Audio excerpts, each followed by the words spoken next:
General మనం గతంలో చూసిండే BRS సర్కార్ ఉన్నప్పుడు రైతు బంధు ఇస్తుండే ఎకరాకు 10,000 6 నెలలకు ఒకసారి 5,000 6 నెలలకు ఒకసారి 5,000 సంవత్సరంలో 10,000 రూపాయలు అయితే గవర్నమెంట్ ఇస్తుండే. అయితే దాని మీద చాలా విమర్శలు ఉండే. ఫర్ ఎగ్జాంపుల్ ఎప్పుడు కూడా ఏంటంటే చాలామంది డిమాండ్ చేసింది ఏంటంటే 5 ఎకరాలు 10 ఎకరాలు లేదంటే 20 ఎకరాలు ఉన్నోళ్ళకే రైతు బంధు ఇవ్వాలన్నటువంటి డిమాండ్లు వినిపిస్తుండే.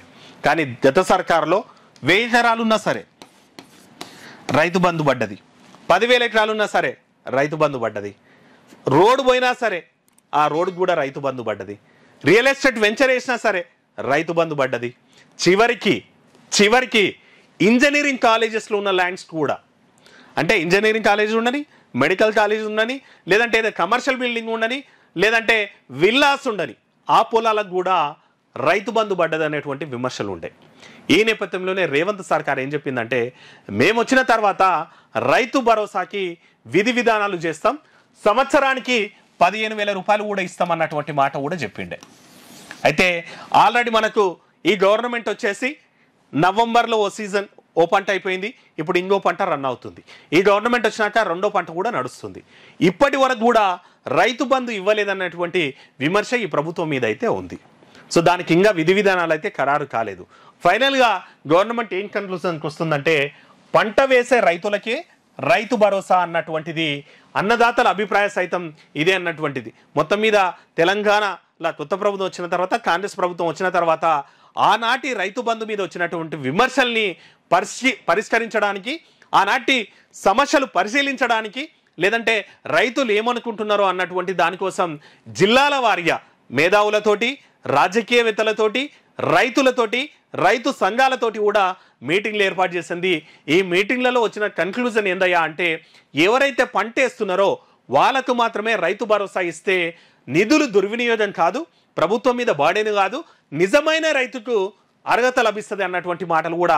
ఎందుకంటే ఇంతకుముందు చెప్పినట్టు ఇక ఇంజనీరింగ్ కాలేజ్ ఉన్నా సరే రైతు బంధు ఇచ్చినట్టు, గుట్టలు ఉన్నా సరే రైతు బంధు ఇచ్చినట్టు, రోడ్డు పోయినా సరే రైతు బంధు ఇచ్చినట్టు, రియల్ ఎస్టేట్ ఫామ్ హౌస్లు కట్టినా సరే రైతు బంధు ఇచ్చినట్టు, అట్లా చాలా దుర్వినియోగమైంది. కాబట్టి ఇప్పుడు ఎవరైతే పంటలు వేస్తారో ఆ పంటలు వేసిన వాళ్ళకే రైతు భరోసా ఇస్తే నిధులు దుర్వినియోగం కాదు, దాంతోపాటు అర్హులైన రైతుకే రైతు భరోసా వస్తుంది అన్నటువంటి కన్క్లూజన్కి వచ్చిందంట. త్వరలోనే కూడా రైతు భరోసా కూడా అందిస్తారంట. అయితే కౌలు రైతులకు కూడా రైతు భరోసా ఇస్తామని అయితే రేవంత్ సర్కార్ అయితే చెప్పిండే. అది కూడా మరి క్లారిటీ అయితే లేదంట. భూమి ఓనర్ కౌలు రైతే తేల్చుకోవాలి, దీనిపై నిర్ణయం కోసమే గైడ్లైన్స్లో ఆలస్యం అన్నటువంటి మాట ఇక వ్యవసాయ మంత్రి తుమ్మల నాగేశ్వరరావు అయితే ఢిల్లీలో చెప్పినారంట.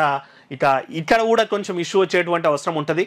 అయితే జనరల్ ఏంటంటే చాలామంది అక్కడ లోకల్లో ఉండనోళ్ళో లేకపోతే వ్యవసాయం సేద్యం చేతగానోళ్ళో కౌలుకి ఇస్తుంటారు. మరి ఆ కౌలు రైతుకు రైతు భరోసా ఎట్లా ఇస్తారనేటువంటిది ఇప్పుడు మళ్ళీ ప్రశ్నార్థకం అయ్యేటువంటి ఛాన్స్ ఉంటుంది. దానికి రైతు ఎవరైతే భూమి ఓనర్ ఉన్నాడో వాడు సైన్ పెట్టాల్సినటువంటి అవసరం ఉంటుంది.